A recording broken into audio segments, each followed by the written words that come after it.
Bismillahirrahmanirrahim. Assalamualaikum warahmatullahi wabarakatuh.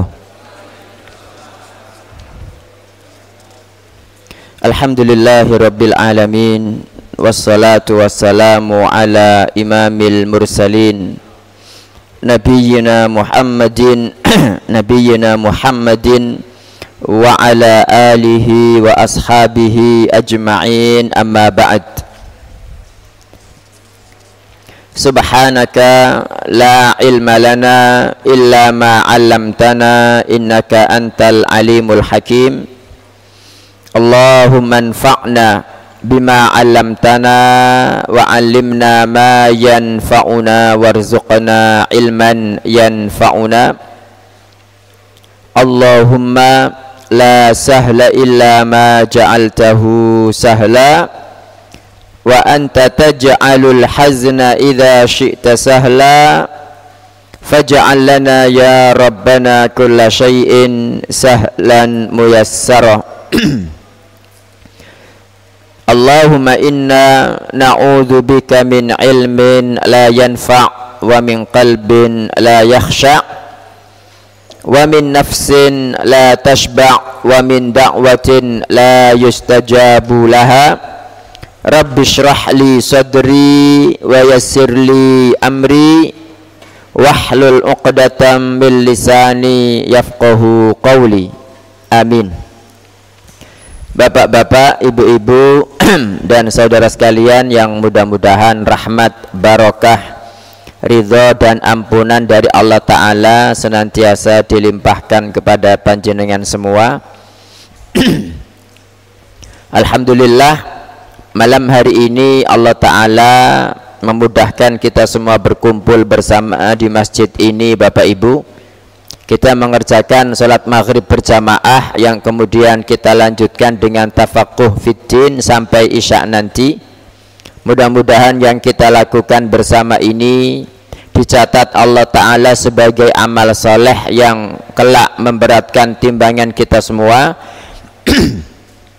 Dan kita bertawasul kepada Allah Ta'ala dengan amal soleh yang kita lakukan malam hari ini. Mudah-mudahan sebagaimana kita dikumpulkan bersama-sama pada malam hari ini, kelak kita dikumpulkan bersama-sama dalam surga Firdaus yang paling tinggi tanpa azab maupun hisab. Amin. Bapak Ibu sekalian yang dirahmati Allah Ta'ala, masih ingat mboten kita terakhir judulnya apa Bapak Ibu? Enggak ada yang tahu nggih? Nggih, kalau begitu kita sekarang masuk bab firman Allah Ta'ala. Tidak ada judulnya Bapak Ibu, tetapi langsung bab firman Allah Ta'ala surat Al-A'raf 191-192. Allah Subhanahu wa Ta'ala berfirman, a'udzu billahi minasyaitonir rajim, ayusyrikuna ma la yakhluqu syai'an wa hum yukhlaqun wa la yastati'una lahum nasra. Nggih, jadi bab yang akan kita bahas pada malam hari ini, jika kita hubungkan dengan bab-bab sebelumnya.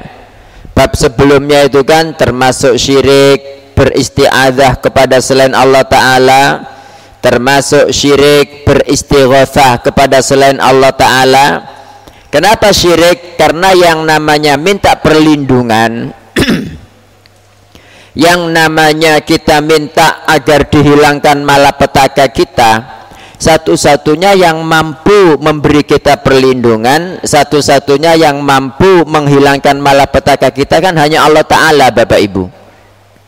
Nah, ketika dipintakan kepada selain Allah Ta'ala, maka itu adalah syirik. Nah, ini bab-bab sebelum ini seperti itu pembahasannya. Nah, makanya pada bab ini sekarang pengarang kitab rahimahullah menjelaskan dalil-dalil dan bukti-bukti bahwa menyembah selain Allah Ta'ala itu batil. Kenapa sih kok kita nggak boleh beribadah kepada selain Allah Ta'ala? Dan kenapa ketika beribadah kepada selain Allah Ta'ala dianggap sebagai syirik? Nah, Itu dalil-dalilnya dijelaskan pada bab ini Bapak Ibu. Nah, pada surat Al-A'raf 191 Allah berfirman, ayusyrikuna, apakah mereka berbuat syirik? Syirik itu apa sih? Menyekutukan, menyamakan, ya. Jadi ana syariku hadza, misalkan dalam bahasa Arab, aku syariknya ini. Syirik itu apa sih? Syirikat. Berserikat itu berarti kan berkolaborasi. Nah, syarik dalam bahasa Arab itu adalah teman. Ketika kita berbuat syirik berarti menjadikan Allah itu ada tandingan, ada apa? Temannya, ada rekannya, ada pembantunya dan lain sebagainya. Ayusyrikuna, apakah mereka berbuat syirik ya kepada apa-apa selain Allah, ya? Apakah itu berhala, apakah itu malaikat, apakah itu para nabi?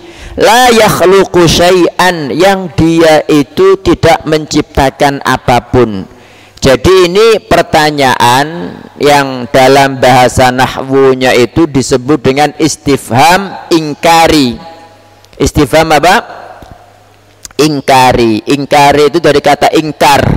Jadi pertanyaan yang intinya adalah mengingkari. Itu namanya istifham ingkari. Di samping juga untuk mencela. Kok bisa-bisanya gitu loh, makhluk yang tidak bisa menciptakan apapun, bahkan mereka diciptakan oleh Allah Ta'ala, kok bisa-bisanya disekutukan dengan Allah, kok bisa-bisanya disamakan dengan Allah. Itu Pak, jadi Allah Ta'ala marah sekali gitu. Jadi wahum yukhlaqun, mereka itu diciptakan, ya? Kayak patung itu kan diciptakan dari apa? Kadang dari kayu, kadang dari batu, ya. Dan yang diciptakan itu jelas tidak mampu menciptakan. Gitu kok disembah cek nemene gitu loh Bapak Ibu. Nah, sementara Rob yang diibadahi, ya tentunya dia adalah Sang Maha Pencipta dan bukan makhluk yang diciptakan. Itu yang pertama.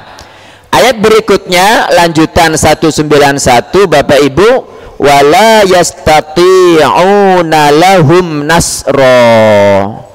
Jadi mereka itu tidak mampu menolong. Andaikan sampean diserang musuh, mereka itu tidak mampu menolong. Jauh-jauh menolong yang nyembah Pak, menolong dirinya saja tidak bisa, apalagi menolong yang menyembah mereka. Wala anfusahum yansurun, ya. Jadi wala yastati'una lahum nasran, mereka yang disembah dari selain Allah itu tidak bisa menolong yang menyembahnya. Wala yastati'una lahum nasran, dan mereka apa? Wala anfusahum yansurun, dan kepada diri mereka sendiri mereka tidak bisa menolong. Jadi di sini ada 4 poin Bapak Ibu yang dijelaskan Allah Ta'ala yang menjadikan selain Allah Ta'ala itu sangat-sangat tidak patut untuk diibadahi. Pertama apa? Pertama, mereka itu tidak menciptakan. Yang kedua, justru mereka diciptakan. Diciptakan itu kan berarti baru, asalnya tidak ada menjadi ada. Yang ketiga, mereka itu tidak mampu menolong para penyembahnya. Dan yang keempat, mereka tidak bisa menolong diri mereka sendiri. Begitu kok disembah. Nah ini loh dalil yang dijelaskan Allah Ta'ala bahwa selain Allah Ta'ala itu tidak patut diibadahi. Kemudian ayat berikutnya Bapak Ibu, surat Fatir ayat 13. Walladzina tad'una min dunihi ma yamlikuna min qitmir. Walladzina tad'una, ya, dan apapun tad'una yang kalian doai, yang kalian pintai, min dunihi dari selain Allah Ta'ala, ma yamlikuna min qitmir, mereka itu tidak memiliki meskipun kitmir. Apa kitmir itu Bapak Ibu? Jadi dikatakan katanya nama anjingnya Ashabul Kahfi itu Kitmir, itu tidak jelas, itu tidak ada sanatnya. Yang jelas Kitmir itu Bapak Ibu panjenengan makan kurma, nggih. Kan ada bijinya kurma itu.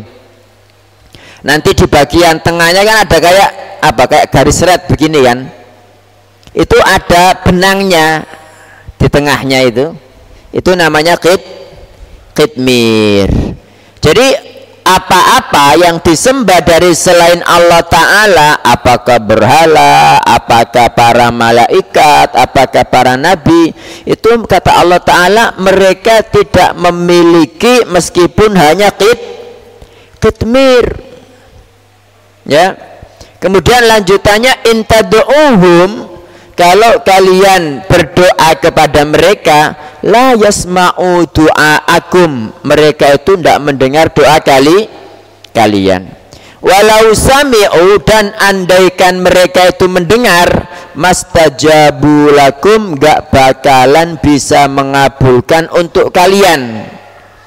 Kemudian wa yaumal qiyamati yakfuruna bisyirkikum, dan pada hari kiamat mereka akan mengingkari kesyirikan kalian. Jadi mereka itu nanti Bapak Ibu pada hari kiamat akan jojoan. Tahu jojoan panjenengan? Lok-lokan nggih, muring-muringan. Jadi saling sapa sing ngongkon kon biyen nyembah aku lho gak pernah ngongkon peyan nyembah aku, kan begitu. Itu wa yaumal qiyamati, pada hari kiamat, yakfuruna bisyirkikum, mereka akan mengingkari kesyirikan kalian. Wala yunabbi'uka mithlu khabir, ya, dan tidak bisa memberitahumu berita ini seperti orang yang sangat ngerti tentangnya. Jadi makna wala yunabbi'uka mithlu khabir sebetulnya ini adalah perumpamaan bagi seseorang yang memberikan suatu berita, suatu informasi, ya, tetapi yang diberitai, yang dikasih info itu meragukan, itu loh Bapak Ibu. Makanya Allah mengatakan wala yunabbi'uka mithlu khabir, yang artinya tidak ada yang memberitahumu informasi ini seperti Rabb yang sangat mengerti dengan perkara itu, gitu, yaitu Allah Subhanahu wa ta'ala. Sekarang pertanyaannya, orang mati itu bisa mendengar mboten? Ada pendapat yang mengatakan mendengar, ada pendapat yang mengatakan tidak mendengar. Ya, pendapat kedua pendapat yang mengatakan bahwa mayit mendengar, Bapak Ibu, itu kan ada dua hadis, ya.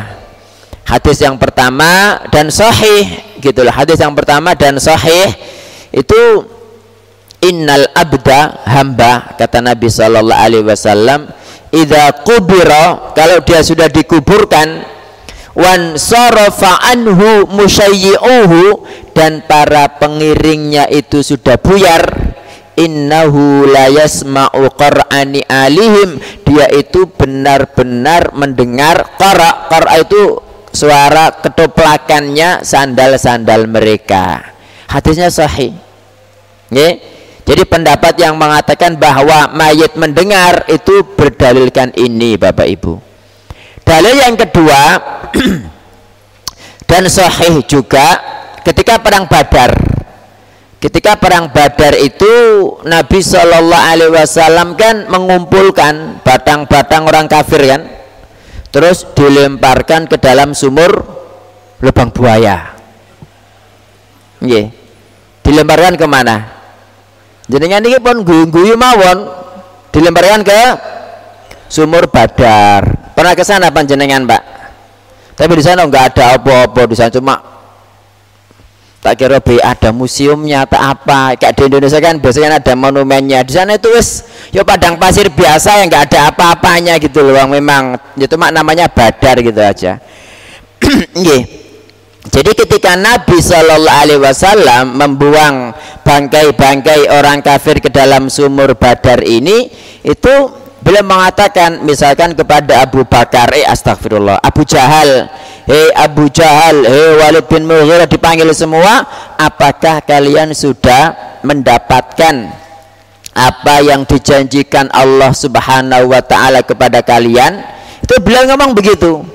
Terus Umar bin Khattab bertanya, wahai Rasulullah, bagaimana panjenengan ini kok ngomong kepada orang-orang yang waqad jayyafu. Jayyafu itu sudah jadi jifah. Jifah itu sudah batang. Panjenengan ini kalau Nabi kok ngomong kepada orang-orang yang sampun batang gitu loh. Mati sudah bangkai. Masa mereka mendengar? Kata Nabi SAW, wahai Umar, tidaklah kamu itu lebih mendengar daripada mereka, hanya saja mereka tidak bisa menjawab. Ngopi dulu nggih. Bismillah. Alhamdulillah.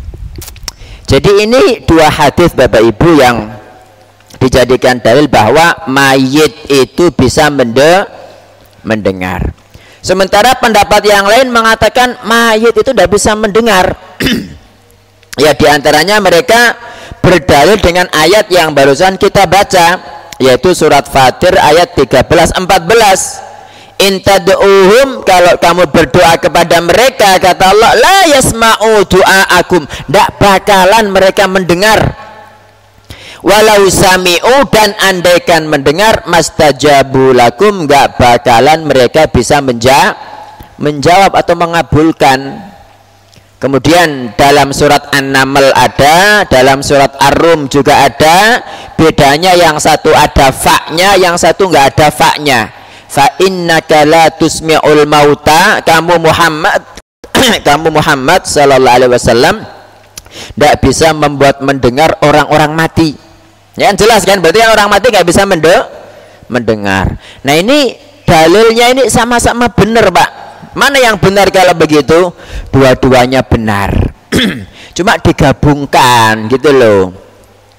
Jadi jawaban yang benar, memang mayit itu mendengar. Tetapi mendengarnya itu cuma sak kolo-kolo gitu loh. Bukannya bisa mendengar berarti mendengar terus selamanya kayak orang hidup begitu, ya enggak.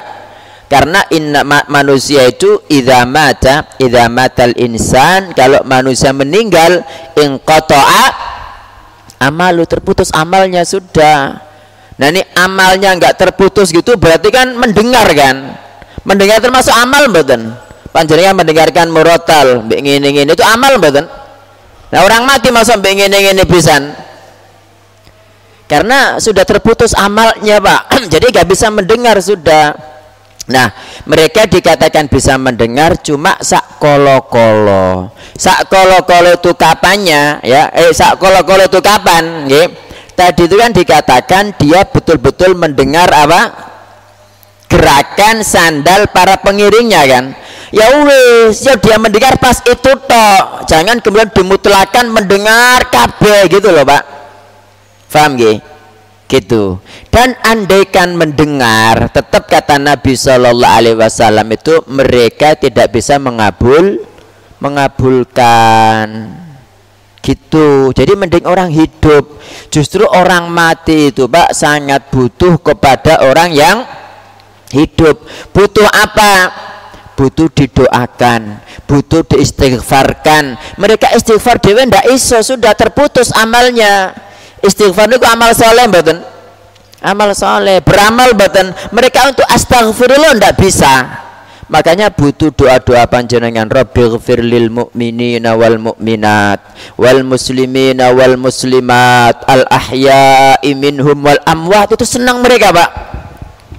Atau panjenengan doakan secara umum ya, wis aku tak ndongakno mbah-mbahku biyen, bapak-bapakku biyen dengan doa mayit itu, Allahumma ghfir lahum warhamhum wa'afihim wa'fu anhum wa akrim nuzulahum wa wasi' mudkhalahum wa ghsilhum bil ma'i wa thalji wal barad. Begitu. Terus bagi pendapat yang mengatakan selama mayatnya itu muslim, terus panjenengan mengerjakan amal soleh yang niatnya itu pahalanya dihadiahkan buat mereka.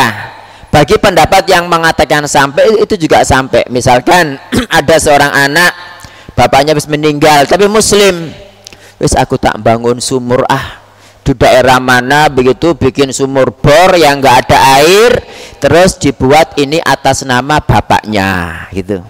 Itu sampai, Pak. Makanya kan banyak ya para muhsinin Saudi itu kan bangun masjid kan di Indonesia. Bangun masjid, bangun sumur, itu nama orang kan? Itu berarti nama bapaknya atau nama ibunya atau nama siapa begitu. Yang jelas itu bukan dia sendiri, tetapi ini pahalanya buat bapakku yang sudah meninggal. Kenapa? Karena orang mati sudah terputus amalnya. Makanya mumpung sampean masih hidup, perbanyak amal-amal yang pahalanya terus mengalir meskipun sampean sudah meninggal. Apa diantaranya Bapak Ibu? Sedekah jariyah, wakaf, nggih.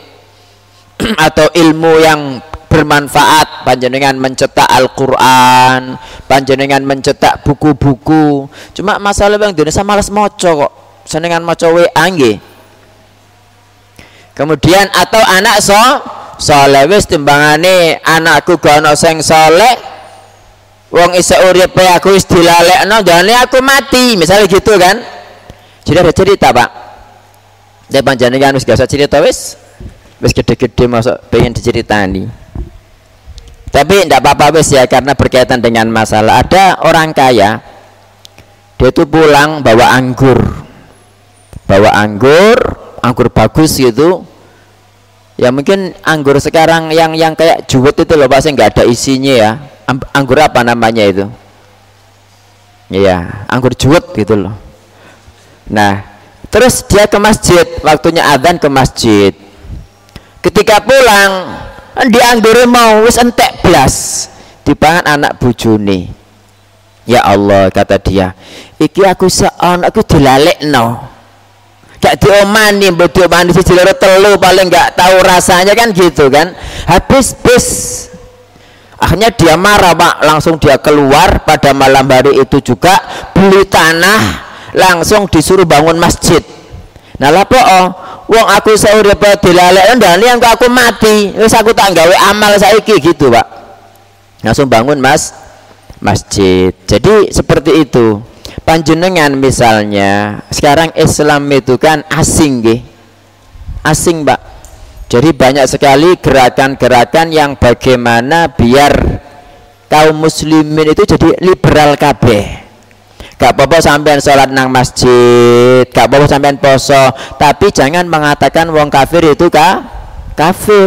Jadi kita itu dipaksa, anak-anak kita juga disuruh untuk gak apa-apa nang gereja, gak apa-apa melu nyanyi-nyanyi, kon sholat nang masjid gak apa-apa. Jadi lakum dinukum waliyad itu sudah ono sudah gitu loh. Nek misalnya panjenengan misalnya ngotot kebutuhan, kon iki berarti teroris ya gitu loh. Jadi anggapannya kita tuh disuruh menerima semua gitu. Itu memang rencana dari dulu Pak. Nah ketika panjenengan tahu itu, ya wes aku tak milihi anak-anak sing gak iso sekolah, tak kader jadi ulama kabeh, belajar Quran mbek hadis sing bener. Nah itu jenengan mati guyu-guyu Pak. Nggih. Halo. Nggih. Jadi Bapak Ibu sekalian, makanya ya namanya juga mendekati kiamat. Islam itu semakin asing bahkan diantara kaum muslimin sendiri. Makanya perbanyak membaca doa ini dan ajarkan kepada anak-anak panjenengan, Rabbana la tuzigh qulubana ba'da idh hadaitana wa hab lana min ladunka rahmah innaka antal wahhab. Juga ya muqallibal qulub tsabbit qalbi ala dinik wa ya musarrifal qulub sarrif qalbi ila taatik. Karena yang namanya hati itu kan kata Nabi sallallahu alaihi wasallam di antara jari jemari Ar-Rahman Allah taala, yang Allah taala itu bebas membolak-balikkannya kapan saja. Dan kita yang masih hidup ini siapa sing jamin nek kita bisa meninggal husnul khotimah, ya kan? Justru orang-orang yang sudah meninggal Pak, meninggal dan bisa mengucapkan la ilaha illallah, meninggal itu sudah aman, sudah aman. Nah cuma kita ini yang ya harus banyak-banyak berdoa kepada Allah Ta'ala agar diteguhkan hatinya dalam berpegang teguh kepada agama ini, dan kita meninggal dengan mengucapkan la ilaha illallah. Seperti itu. Nggih, jadi intinya orang mati itu nggak bisa mendengar, Pak. Andai kan dikatakan mendengar, itu pun sak kolo-kolo. Paham sak kolo-kolo nggih? Ya hanya pada beberapa kesempatan, nggak seterusnya. Dan itu andaikan dia mendengar, mendengarnya itu hanya mendengar yang dia nggak bisa mendapat petunjuk, wong wis mati, ya kan? Apalagi mengabulkan. Dalil berikutnya wa fis sahihi, ya. Tadi itu sembahan-sembahan dari selain Allah Ta'ala. Ya apakah malaikat, apakah patung-patung, berhala. Dan panjenengan harus tahu Bapak Ibu bahwa berhala-berhala yang disembah orang-orang kafir yang namanya Latta, Uzza, Manat, ya. Latta misalnya itu asal muasalnya dahulu adalah orang soleh. Asalnya orang soleh. Makanya dalam Islam boleh tidak buat patung? Tidak boleh. Kenapa? Karena kaitannya dengan kesyirikan sangat kental gitu. Jadi yang namanya berhala-berhala itu asal muasalnya dulu adalah orang-orang soleh. Seperti Latta yang Allah Ta'ala berfirman dalam surat An-Najm, afara'aitumul Lata wal Uzza. Bagaimana menurut kalian Lata dan Uzza ini? Jadi Lata itu kata Abdullah bin Abbas, karena yalutus sawiqa lil hujjaj, dia itu biasa yalutu mengaduk, jadi membuat adonan. Sawik itu jenang kurma, Pak, sampai sekarang masih ada. Jadi makanan tradisional Arab, ada yang namanya hais, ada yang namanya sawik. Cuma yang sawik itu agak jembret. Kalau yang hais itu dia dipegang begini basah tapi dia tidak kelet, itu hais, nggih. Panjenengan tahu dahar mboten hais ini? Tapi tahu madu mongso tahu nggih? Ya mirip-mirip itulah. Nggih, mirip-mirip itu.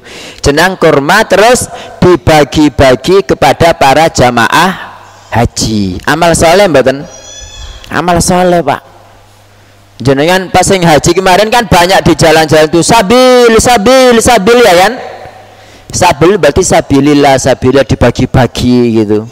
Itu banyak di Arafah, di Mina, perjalanan dari mana?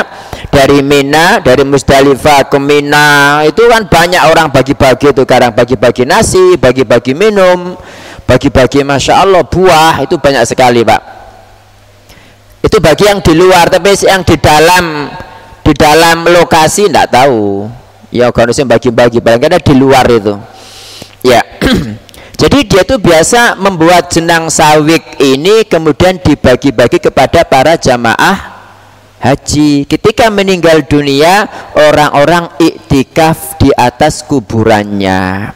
Lama-lama kemudian dibuat patungnya kemudian disembah. Itu Lata. Jadi sama persis seperti yang terjadi pada zaman Nabi Nuh.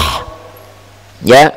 Kan Allah Ta'ala berfirman dalam surat Nuh, wa qalu la tadharunna alihatakum wa la tadharunna wattaw wa la suwa'a wa yaghutha wa ya'uqa wa nasra. Ada wat, suwa, yaghuth, ya'uq, nasr. Jadi mereka ini dulu nama-nama orang soleh pada kaum Nabi Nuh. Terus meninggal, Pak. Ketika meninggal dunia datang setan.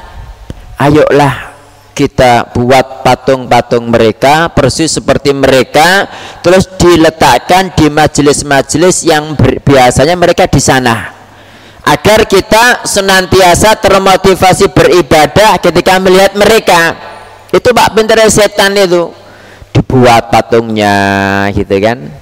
Baru setelah patung dibuat, ganti generasi, ganti cucu, ganti buyut, setan datang lagi. Dulu nenek moyang kalian tidak membuat itu kecuali agar disembah, agar dimintai turun hujan gitu, Pak. Jadi berhala-berhala. Jadi tadi itu apa-apa yang disembah dari selain Allah, baik malaikat, para nabi, orang-orang soleh, semuanya masuk di situ. Sekarang penjelasan khusus tentang Nabi Muhammad. Nabi Muhammad Sallallahu Alaihi Wasallam, kita kan tahu nggih, beliau adalah imam para nabi, para rasul. Satu-satunya yang bisa memberikan asyafaatul uzma pada hari kiamat nanti di padang mahsyar cuma Nabi Muhammad. Yang lain nggak ada yang bisa, Pak. Nabi Adam nggak mau, Nabi Nuh nggak mau, Nabi Ibrahim nggak mau, Nabi Musa, Nabi Isa, nggak ada yang bisa, nggak mau semua, nggak berani. Yang mampu hanya Nabi Muhammad Sallallahu Alaihi Wasallam.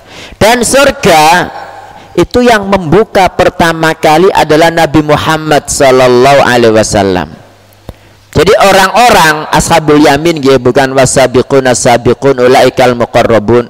Kalau yang panjenengan nanti kan insya Allah masuk surga tanpa adab, tanpa hisab gitu.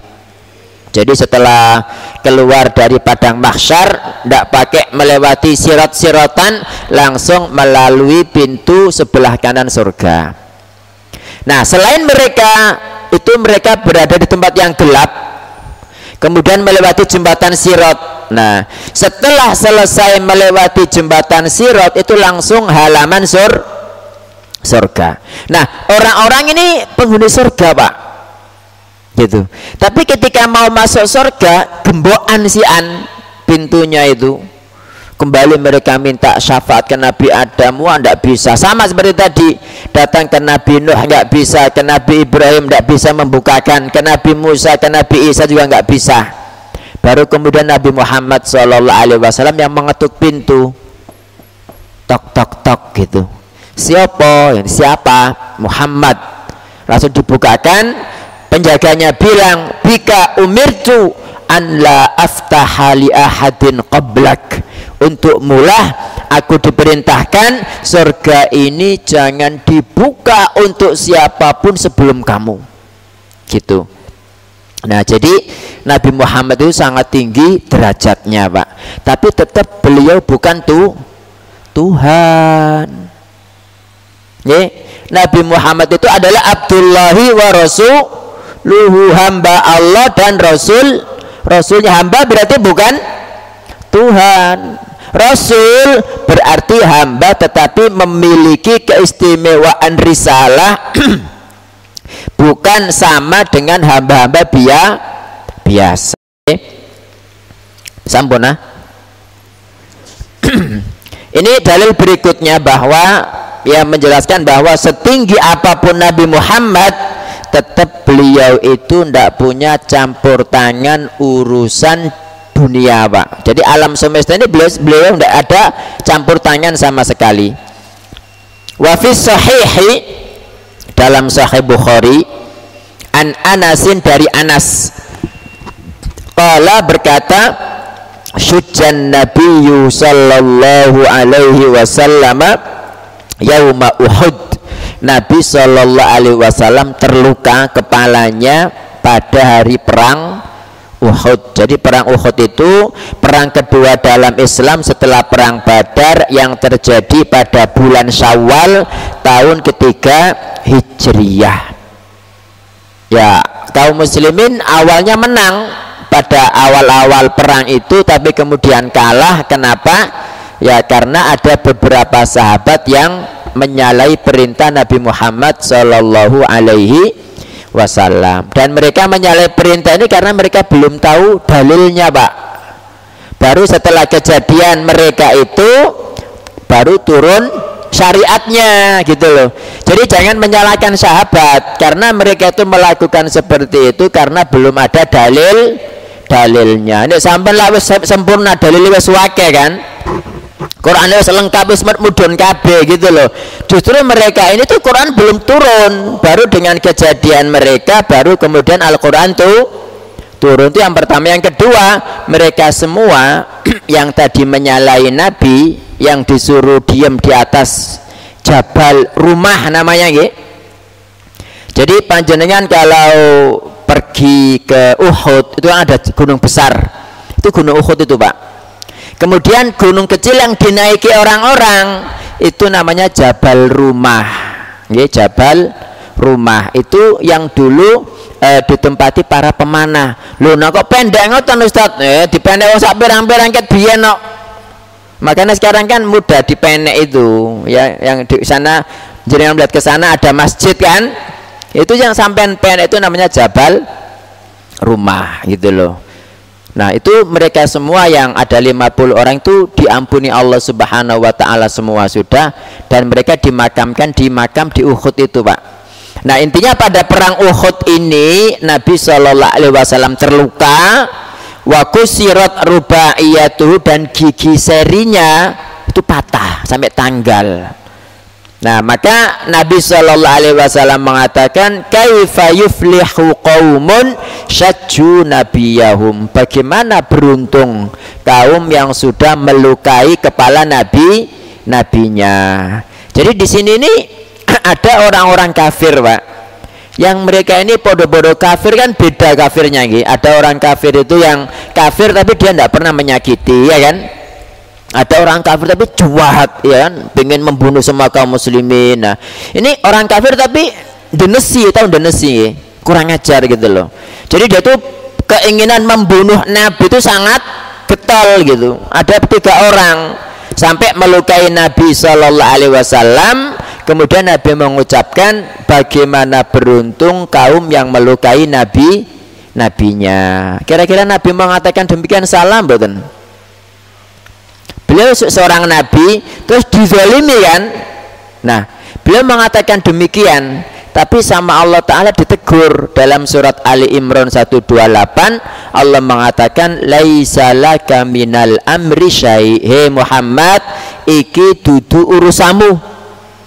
Artinya begitu Pak, he Muhammad iki dudu urusamu gitu. Jadi orang-orang yang sangat kurang ajar tadi Pak, itu disebutkan di sini. Namanya itu Sofwan bin Umayyah, Suhail bin Amru, Harith bin Hisham. Itu rupanya mereka ini yang asalnya sangat besar kebenciannya kepada Islam, sangat besar keinginannya untuk membunuh Nabi Sallallahu Alaihi Wasallam, rupanya kemudian masuk Islam dan sangat baik Islamnya gitu loh. Nah berarti maknanya apa? Meskipun Nabi Muhammad Sallallahu Alaihi Wasallam yang beliau merupakan ya makhluk Allah yang paling terhormat, yang sangat dekat kepada Allah Subhanahu wa Ta'ala, apalagi dalam posisi ini kan beliau dizalimi padahal seorang nabi. Ketika mengucapkan itu tadi, Allah langsung mengatakan, hei Muhammad, kamu tidak punya campur tangan dalam urusan apapun. Berarti maknanya apa? Tetap Nabi Muhammad itu sebagai hamba Allah Subhanahu wa Ta'ala gitu loh. Maksudnya yang di depan Allah Ta'ala itu seperti itu, kok bisa-bisanya ada orang yang minta kepada Nabi gitu. Nah dalam riwayat lain ya, itu Abdullah bin Umar mendengar Rasulullah Sallallahu Alaihi Wasallam setiap selesai ruku ya, sami Allahu liman hamidah, pada setiap sholat ya yang 5 waktu itu, setiap rakaat terakhir setelah sami Allahu liman hamidah, langsung beliau melakukan kunut nazilah. Allahumma al'an fulanan wa fulanan ya, ya Allah laknatilah si fulan dengan menyebut namanya Pak. Ya diantaranya ya Suhail bin Amru tadi itu, Suhail bin Amru, kemudian Sofwan bin Umayyah, Harith bin Hisham disebut namanya. Terus Allah Ta'ala menurunkan laisa laka minal amri syai'un, he Muhammad, ini bukan urusanmu. Jadi Bapak Ibu pelajarannya apa? Kita itu harus berhati-hati, jangan sembarangan melontarkan perkataan ketika melihat orang itu melakukan maksiat. Nabi Muhammad SAW saja jelas-jelas kafir orangnya kan, berusaha membunuh Nabi, dibiarkan sama Allah apa ditegur? Ditegur, apalagi kita gitu. Jadi saele-ele orang selama dia masih belum mati Pak, itu masih ada kemungkinan mendapat hidangan. Dalam mendapat hidayah. Ya, contohnya tadi itu nggih. Mendapat hidayah. Siapa ngomong hidayat mau? Oleh hidayati jadi nggih. Mendapatkan hidayah. Jadi ketika melihat orang bermaksiat, panjenengan bersyukur dulu kepada Allah Ta'ala. Alhamdulillah ya Allah, aku tidak dijadikan sebagai orang yang bermaksiat. Terus doakan, ya mungkin orang itu nanti bisa kebuka hatinya dengan doa panjenengan kan. Karena ya namanya hati itu kan di jari jemari Allah Ta'ala kan. Buktinya tadi 3 orang ini sangat jahat, tiba-tiba langsung masuk Islam dan sangat bagus Islamnya. Jangan sampai ketika ada pelaku maksiat jenengan ngelok-ngelok no, itu bahaya Pak. Ya bisa jadi nanti itu kembali ke kita, naudzubillah gitu loh. Nggih. Kan ada kisahnya itu. Ada 2 orang dari Bani Israel. Ini dilanjutkan apa diteruskan? Nggih. Jadi yang satu pelaku maksiat, yang satu ahli ibadah. Makanya meskipun panjenengan sebagai ahli ibadah Pak, jangan pernah menganggap bahwa ibadah pian pun kuatah. Karena kalau kita merasa ibadahku wis wake, padahal kita kan tidak tahu diterima sama Allah apa enggak, itu bikin kita taat, bikin kita tak ujub, bikin kita takabur. Jadi yang soleh ini bilang, hei ittaqillah, hei takut kepada Allah, jangan lakukan maksiat gitu. Nah, sampai 3 kali. Sampai kali yang keempat dia bilang, ilaika anni wa rabbi, wis gak usah ngereken aku, karena aku mbek Allah, itu urusanku mbek Allah gitu. Nah, yang soleh ini bilang, wallahi la yaghfirullahu laka, demi Allah, Allah nggak bakalan ngampuni kamu. Hatinya sahih loh dalam riwayat Muslim. Allah marah Pak, langsung man dzalladzi yata'alla alayya alla aghfira li fulan. Sapa sing bersumpah atas namaku bahwa aku tidak akan mengampuni si fulan. Dibalik sama Allah Ta'ala, aku mengampuni dia dan menghapuskan amalmu. Jadi ahli ibadah tadi itu malah dihapuskan amalnya, sementara yang pelaku maksiat malah diampuni oleh Allah Subhanahu wa ta'ala. Masih ada lagi pelacur yang gara-gara ngasih minum apa marmut nggih, diampuni sama Allah Ta'ala kan, padahal pelacur. Ada yang membunuh 100 orang sama Allah diampuni. Jadi ini rahmat Allah Subhanahu wa ta'ala Bapak Ibu ya. Jadi pelajaran dari hadis ini, jangan sembarangan melontarkan kata-kata kepada pelaku maksiat atau siapapun yang salah. Sampuna belum selesai babnya ini. Nggih, pun engko lanjut pian niki. Nggih, kalau habis ini. Ya nanti kita lanjutkan pada pertemuan akan datang Bapak Ibu. Nggak ada pertanyaan kan nggih? Monggo silakan Pak.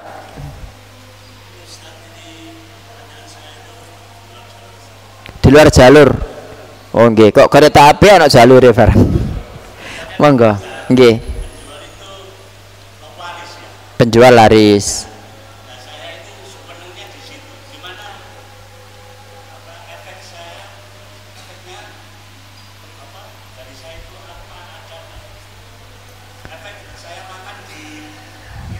Oh, panjenengan niki pergi ke warung luaris gitu loh. Nah, kalau saya makan di situ apa ada efeknya? Loh, memang kenapa kalau laris? Beda dagangannya murah enak ya kan? Ya memang itulah awal-awal sih.